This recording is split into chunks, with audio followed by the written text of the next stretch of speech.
एक बार भगवान बुद्ध जेतवन विहार में रह रहे थे। भिक्षु चक्षुपाल भगवान से मिलने के लिए आए थे। उनके आगमन के साथ उनकी दिनचर्या, व्यवहार और गुणों की चर्चा भी हुई। भिक्षु चक्षुपाल अंधे थे। एक दिन विहार के कुछ भिक्षुओं ने कुछ मरे हुए कीड़ों को कुटी के बाहर चक्षुपाल पाया और उन्होंने चक्षुपाल की निंदा करनी शुरू कर दी कि उन्होंने इन जीवित प्राणियों की हत्या की।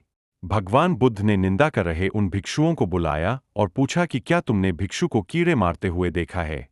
उन्होंने इस पर उत्तर दिया, भगवान बुद्ध ने उन साधकों से कहा कि जैसे तुमने उन्हें कीड़ों को मारते हुए नहीं देखा, वैसे ही चक्षुपाल ने भी उन्हें मरते हुए नहीं देखा, और उन्होंने कीड़ों को जानबूझकर नहीं मारा है, इसलिए उनकी भर्त्सना करना उचित नहीं है।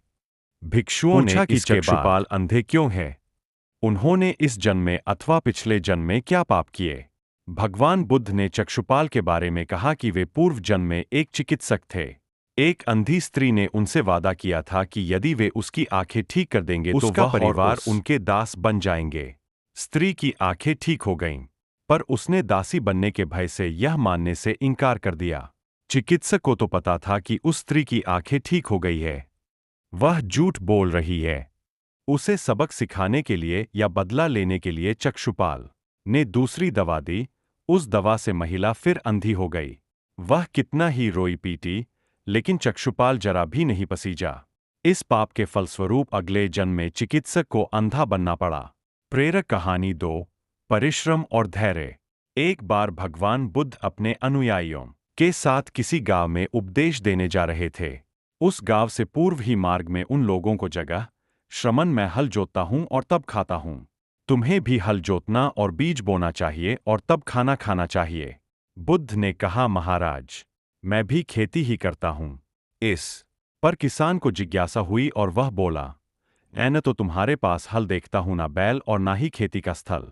तब आप कैसे कहते हैं कि आप भी खेती ही करते हो?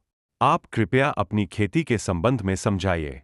बुद्ध ने कहा, महाराज, मेरे पास श्रद्धा का बीज, तपस्या रूपी वर्षा और प्रजा रूपी जोत और हल है। पाप भी रूता का दंड है, विचार रूपी रस्सी है, स्मृति और जागरूकता रूपी हल्की फाल और पेनी है। मैं वचन और कर्म में संयत रहता हूं। मैं अपनी इस खेती को बेकार घास से मुक्त रखता हूं और आनंद की फसल काट लेने तक प्रयत्नशील रहने वाला हूं। अप्रमाद मेरा बैल है जो बाधाएं देखकर भी पीछे मुंह नहीं मोड़ता है। वह मुझे सीधा शांति धाम तक ले जाता है। इस प्रकार अमृत की खेती करता हूं। प्रेरक कहानी 4, दान की महिमा। भगवान बुद्ध का जब पाटलिपुत्र में शुभागमन हुआ तो हर व्यक्ति अपनी अपनी सांपत्तिक स्थिति के अनुसार उन्हें उपहार देने की योजना बनाने लगा। राजा बिंबिसार ने भी कीमती हीरे, मोती और रत्न उन्हें पेश किए। बुद्धदेव ने सबको एक हाथ से सहेज स्वीकार किया। इसके बाद मंत्रियों, सेठों, साहूकारों ने अपने अपने उपहार उन्हें अर्पित किए और बुद्धदेव ने उन सबको एक हाथ से स्वीकार कर लिया। इतने में एक बुढ़िया लाठी टेकते वहां आई। बुद्धदेव को प्रणाम कर वह बोली, भगवन, जिस समय आपके आने का समाचार मुझे मिला, उस समय मैं यह अनार खा रही थी। मेरे पास कोई दूसरी चीज न हो